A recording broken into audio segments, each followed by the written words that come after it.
Welcome back. Welcome back, everybody.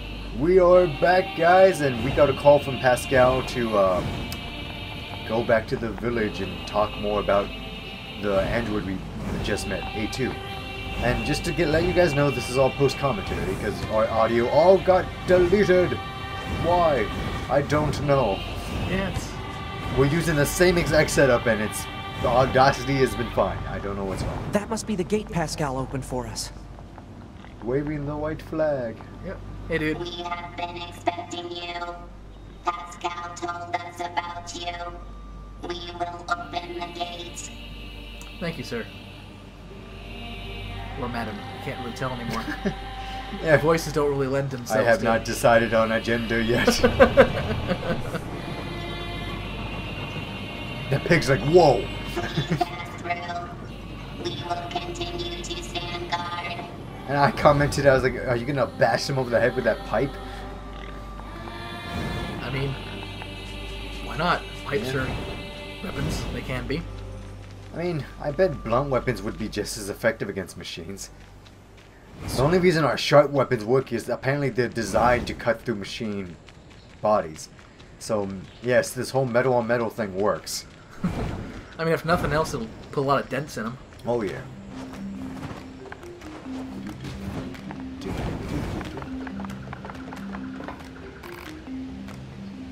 I mean, if someone was proficient with a bow staff, he could probably do quite a bit of damage. Oh yeah, the family. They're all here.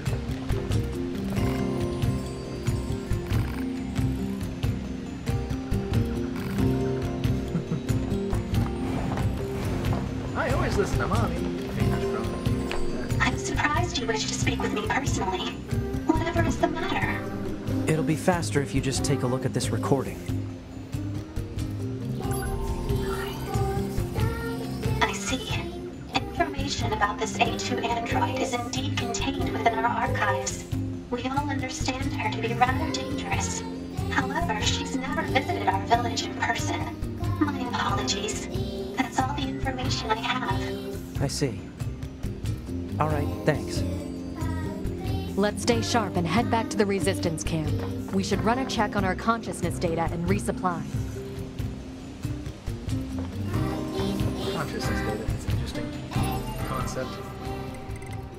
Yeah, make sure it's all good. That's basically like, hey, did I actually see the stuff I saw today? Let me plug my brain in here and do a double check. I put one of the stupid valves in. You're like, it's too far away, I can't see. Yeah. I was like, I know how to do this. There we go. I was like, did you know this game was on Steam? Now you know. Now you know. I always liked that guy in Bill Nye. Did you know that? Now you know. I'm like, I'm so smart. I've seen Bill Nye, I couldn't have, I wouldn't have picked up on Heck, it. I even remember 9S. Mr. Wizard. Why did you ask Pascal about A2? I have vague memories It's not of Mr. recommended Wizard, to but interface with machines My without older sister has consulting better command. memories because that was her Yeah, first I Bill know. Nye. I'm sorry. Though I suppose such intense curiosity can be admirable I remember in he was its on own Nick way. at Night, Oh yeah. when that was still a thing.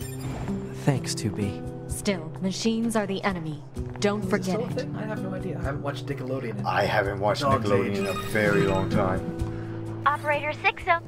Oh, I fucked up here. I was like, there was like two things happening, and I like, sorry, operator. I think she was just checking in. I hope she didn't have anything important to say, but I fucked up because once again I jumped the gun. I was like, oh, time to turn in this mission, and then like story happens in the middle of turning in the mission. That happened on the escalator. I mean, in the mall too.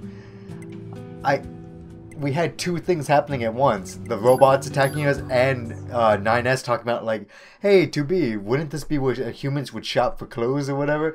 And we missed one of the greatest lines. I told you already about him. He's like, after the war's over, I'll buy you something. Like, no, he does say that. Oh, he said that later. Good, because I thought I missed it.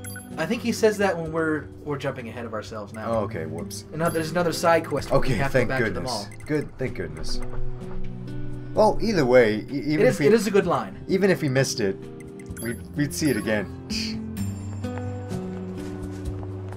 Because I don't know if you know there's multiple playthroughs of this game, but don't worry, they'll get faster and faster with each one. 2B, your timing is impeccable. Our android Gotta forces say, I love currently have a carrier deployed in the Pacific Ocean. carpet-like It should cape. be back here to resupply before too long. Probably what it was. The at one Resistance point. is She assisting with the mission. just kind of took like a So bit I'd of like to ask you to stuff run a to like little adapt guard to the duty. situation. Like Seriously? Dead serious. all the Resistance members have like There's a knee pads stockpile and of like she has like missiles a down full at the belt shoreline that up needs to be high loaded on the carrier. on her And with all the torso. machine activity She has lately, like a hood. we need to stay on our toes. Tassels and Of course, some kind if of you're like already knife working or on a something gun or for your something on her health, I don't leg. mind if that takes priority. Anyway, Yep. She's thanks in giving us our advance. next big story beat where we have to protect a bunch of missile thingies. Protect the missiles! Something like that.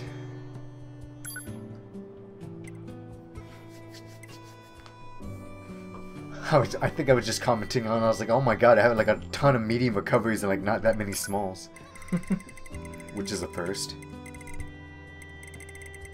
I was like, do I need any of these common materials?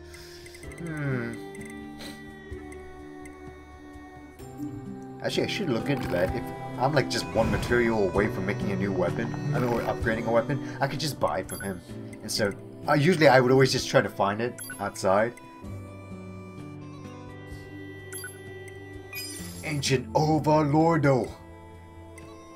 Yeah, this is just me like, yeah, why not? Let's just buy everything. It's a good weapon. It has bullet rupture as its maxed ability, which basically means every single time you hit a enemy's bullet, you cause a AOE type like shockwave thing. It basically makes you do more damage to enemies nearby. But I don't find it that useful because if I'm facing the enemies that shoot bullets, I can just shoot them down myself with my pod and make them like nullify it. I need like mushrooms and pure water. Just pour a bunch of like Dasani into my pod and shove a bunch of shiitake mushrooms into my. It doesn't make any damn sense, but whatever. I maxed out my my storage space in my head. I've unlocked all of my terabytes of memory. Now I can remember everything. Memory of an elephant. 2B, they call her.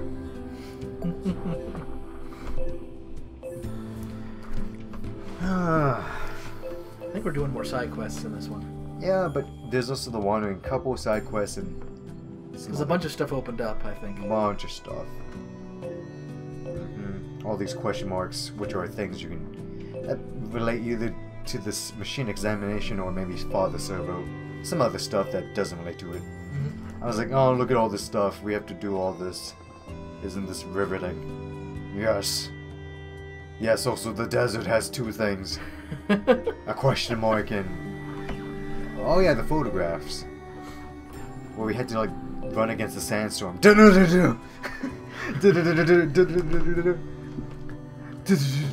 I think we made that same joke last time. Yeah, I know. I just can't help thinking about it because of Aaron's like someone did like a remix of Sandstorm with just Aaron's like I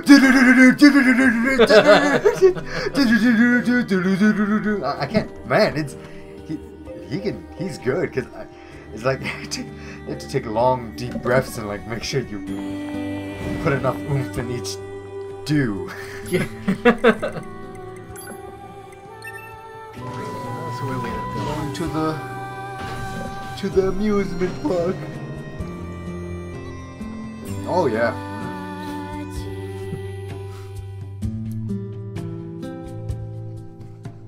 What would you say so far of the areas you've seen? What's your favorite area? Forest, amusement park, city ruins, desert, factory. Is there anything else I'm missing? Oh yeah, the ruined city part where it's waterlogged. To be honest, even though we're here, like I actually do think the amusement park aesthetic works best for me. And it's a small area, but it's so cool. Just because like there's something both like it's both creepy and pleasant at the same time. Yeah. Where you have these things that are trying to be what they think would be fun. You know, maybe they are genuinely having fun, but they're like. As we've seen, they've adopted a lifestyle of just This place entertainment. looks familiar. Oh right, Yeah. It's from that woman's So, photograph. you know, I'll and be sure to actually get her the seeing, like, coordinates. like in the real world when we see, like, abandoned amusement parks or abandoned It's sad. things, it's sad and kind of creepy looking. They took over. And you were just like, where did they get the confetti and all the other stuff they're using? I was like, I don't know, they found a way. You know, and they got fireworks going on, so they're having a good time. Balloons, where did they get the helium? Where'd they get the rubber? Yeah. I don't know. Where would they even know how to make that? You know? They learned from reading the human books. At least that's why I think I remember. It's like the robots is like they just learn from like they've been sitting on the planet this whole time and they're just surrounded by it, you know? Yeah. Like, oh, what did this book says? It says humans liked to do whatever. Man, imagine that. Pascal will mention it. Pascal's read about like philosophers and stuff. That's where that's where he got all those concepts of like how to run his village and how to, you know, like his concept of pacifism and all that.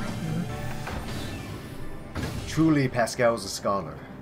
Truly. But that also brings up an interesting point where there's a lot of books. Not all of them true. Yeah. There's a lot of fiction and non-fiction. Like, and there's some... And that they show that they're just like sometimes they just believe stuff. You know, so if they got a hold of, I don't know, Hitchhiker's Guide to the Galaxy, they'd think some very odd things about us, or They're like, hey, I can really relate to that one robot. But at the same time, they're like, huh, a dimension of all couches. We should make a dimension transporter to turn into couches. I was like, who are you?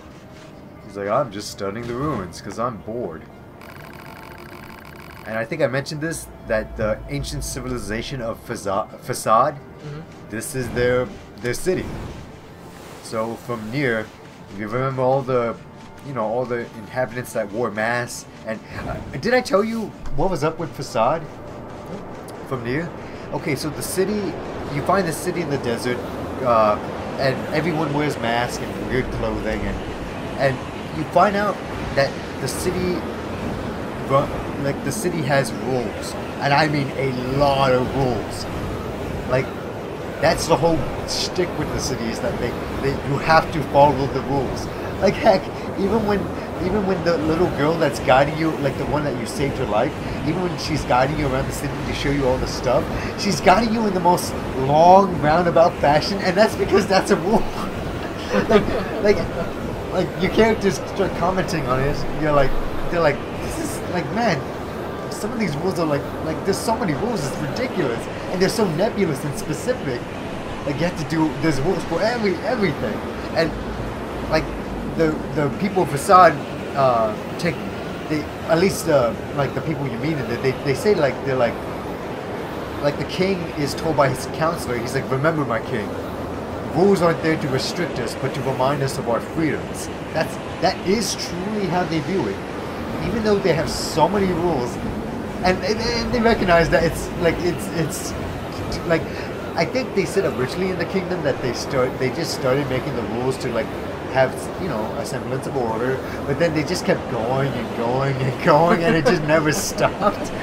So they, like, I think, like if you look at the expanded works of NieR, you actually get to see that there's like a total of like 3,000 something rules. I'm like, Jesus. And yeah, we're trying to get to that oasis, but there's like invisible sandstorm walls. To be just like that girl in the music video of Sandstorm, just running and running. I was like, I can see it. It's right there. Why won't it let us go? It's just sand and wind. But it's very powerful. Like, I never been in a sandstorm, but I can imagine it's like just, you gotta hunker down and just try not to have any like of your breathing holes buried in the sand. Well, it wouldn't be pleasant, I can tell you that.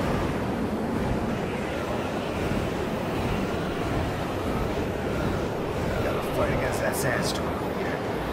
Yeah, so this is the Kingdom of Facade, and they had a lot of rules. Like, there was even rules for them dying in battle. Like the king he's like asking his advisor. He's that's like, all the he's coordinates like, that resistance hey, member wanted. Advisor, what? How many rules are there to die honorably in battle? He's I'll be like, honest, 56, though. sir. I don't get why she And he's like, posted wow. those He's like, particular photos. I don't think we have time to get started. That So. are precious for one reason And he's like, or yes, another. sir. I think It's not for us to we'll judge just have their to value. make do. They're important to her.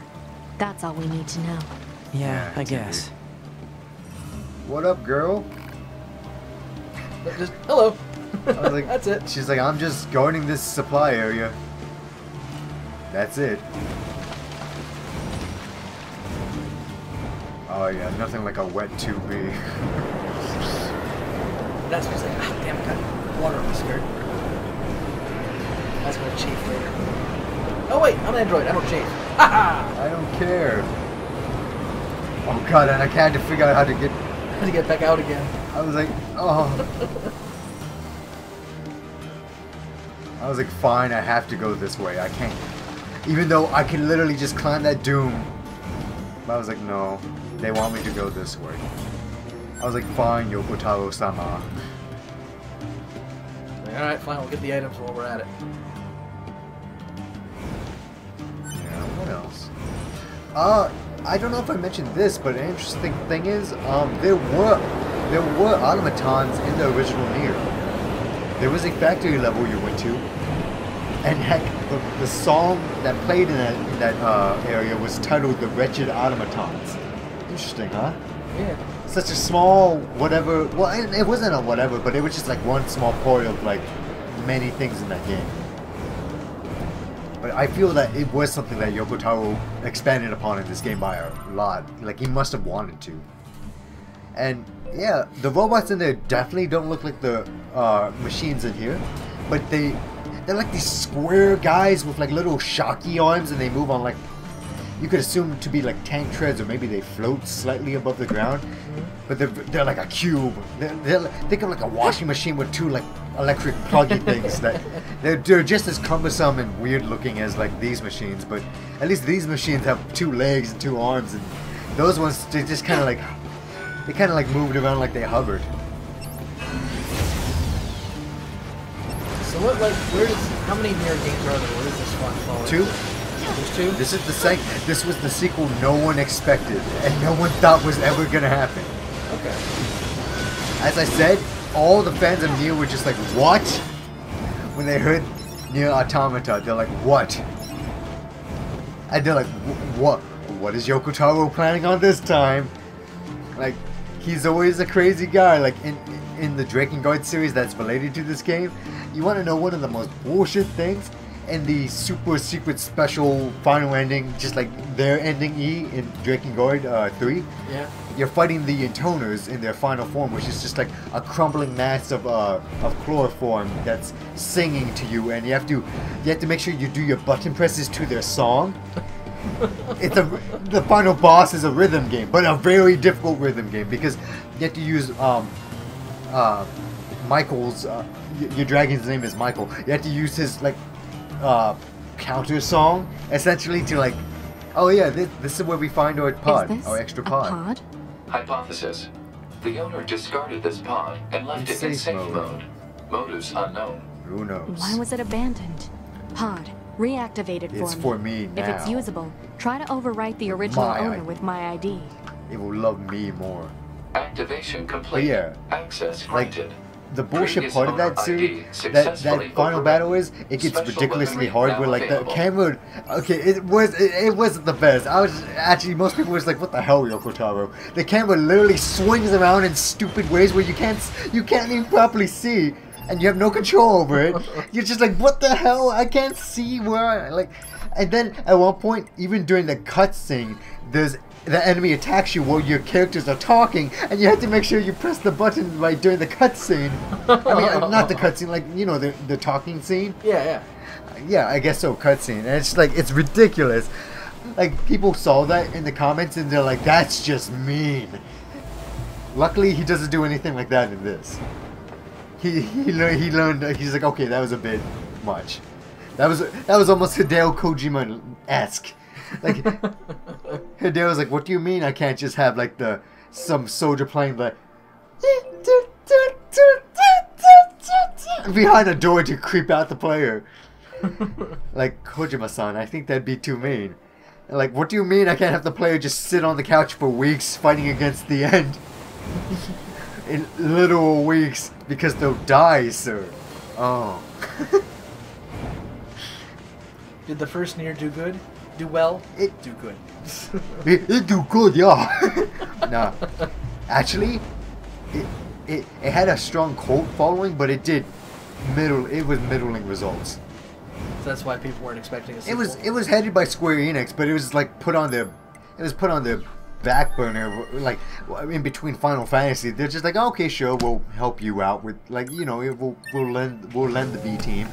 And there was like a bunch of like avid like a bunch of developers that were fans of Yoko Taro. Like he's already been working a good amount in the industry, and he did some games, and he's already was pretty known, at least in their circles, as a very interesting developer. He had the interesting ideas. So they're like, oh, you got something you want to do? Okay, we'll help you out. So they did NieR. And I did tell you about the difference between NieR in the Japanese version versus the Western version, right? How in the Japanese version, it was originally NieR was a brother and much younger, and he was doing all this to save his sister Yona. But in the Western version, they changed it to make it relate to Western audiences more by making him a father, and he's doing all this to save his daughter Yona, which I think is much better. I don't like. I'm just throwing that out there, but like the Japanese have this whole sister brother thing a lot. And like I watch a ton of anime, it's just like, oh, it's the sister brother thing. I was just like, I think it made it much more relatable to Western audiences. Just, you know, just to say that at least, because so like if we use those numbers from the resistance camp as coordinates, seem to relate more to the whole we're pretty much parental standing type right thing on as top opposed of to a whatever they're sibling type pointing. thing. 9S. Like let's be honest, like in Western society, the siblings have close relationships and everything, but it doesn't seem to be like it is in the East. Yeah, that is interesting. How very vastly different that is. I mean, thankfully, it's still like, you know, a familial thing. Oh yeah. Oh yeah, that was exceptionally hard and crazy at the same time. What is he, like 50 something? I can't tell. Oh, 35. 35. So yeah, that's a good Not bit that higher. far away from it. Like, wasn't there one thing we were finding that was like level like 40? I don't know. I think this one was probably most difficult thing we fought so far.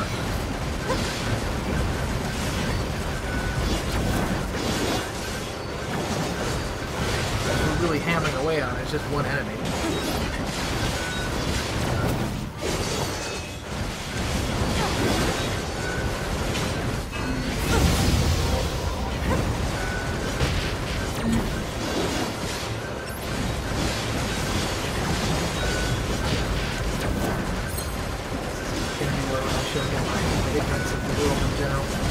Is it still a thing where they have to restrict the number of kids they have in, when I say China? In China, I don't think. I don't know. I know that was a thing issued by the government because of like. Just because they had overpopulation. Yeah, overpopulation, all that, and like the cities were like ridiculous. Like, but I don't know. I don't know if that was lifted or not. There's not much news you get from China because they have like their own iron curtain, you know, in many parts. Analyze this machine. Huh? What for? Call it professional curiosity. Analysis. Sassy 2B. This machine life form's man, comrades 2B has were their destroyed. moments. Driven by that grudge, it lured a resistance member to this location. Resistance It member then is proceeded dead. to destroy him. Are you saying this thing wanted revenge? Oh, come on now. That concept is far too Oh, complex come for a on. machine. Machines having emotions too big. What's funny because they both kind of seem to waffle back I wonder and forth. if it's like the sometimes resistance member we're looking for. 9S is the one who's like, Let's oh, check this is his the memory. concept. Like, Seems this Well, one he's, came like, here looking for surprised. revenge as well. no, but he's like, oh, it's I mother guess and the weaker son, one or this lost. and that. Like he's able to be like, oh, that's with them. Whereas 2B's like, they're machines though. Whereas in this case, like, she's like, it wanted revenge, and he's like, no, that's too complex. I really hate this. I'm going to feel terrible telling that woman what happened to her friend. It's the truth. She has to know. And No we matter what commented, that we're truth like, actually we is. just did tell the truth to the other person, now we're gonna tell.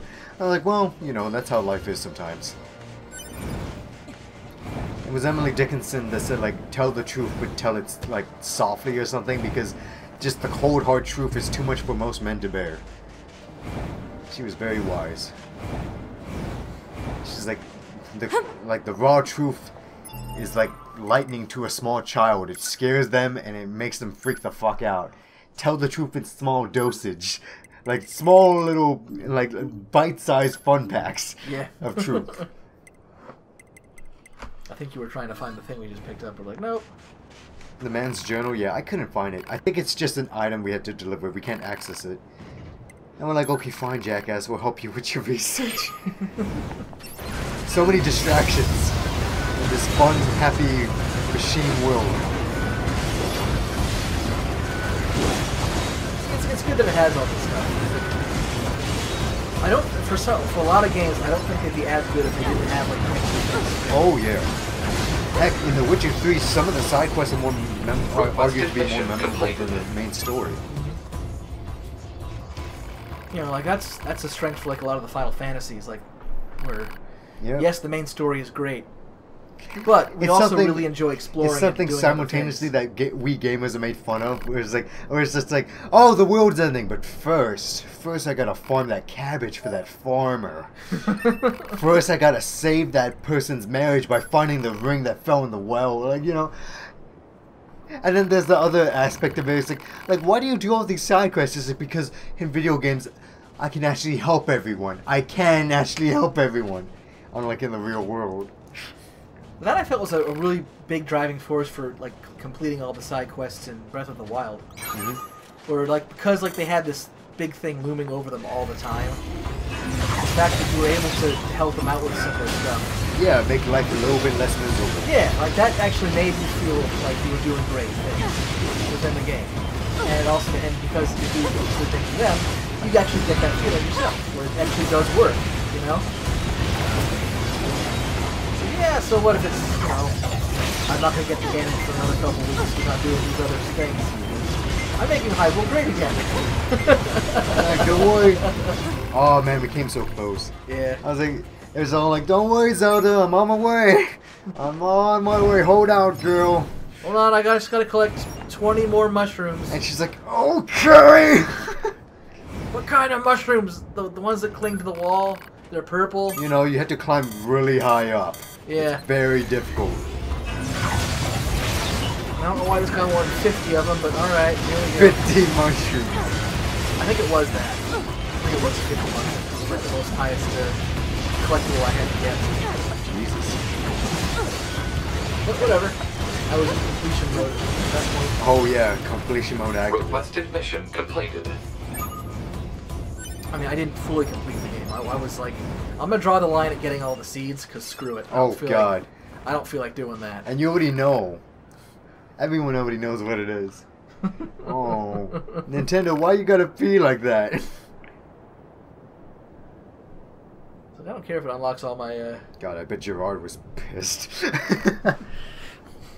Just because there was so many, it's like you really didn't. At a certain point, you didn't need it. Yeah, Gerard always makes a good point of like, yeah, he's a completionist, but he always makes a good point. It was like when he does these completionist type things, I love when he mentions that the reward is so cool or so nice. It's something that's actually worth your while, because that's always nice when they like that is something that is above and beyond type stuff that they didn't have to add, but they added that in, and it's so nice to reward the player. And I was like, I think at this point I was just like, fuck this. I was like, no way I can do that. We have shock masters down there. Or did I give it a shot? Oh yeah, I gave it a try. I'm gonna give it a shot. So it wasn't these like you can't get hit. Think so? And I get hit right away by the damn windmill. I think here's where you're like, yeah, that's we're done. Because I could always do that more. Oh, you were like, hey, let's one more try. Okay, yeah, I was like, one more. Everybody gets one.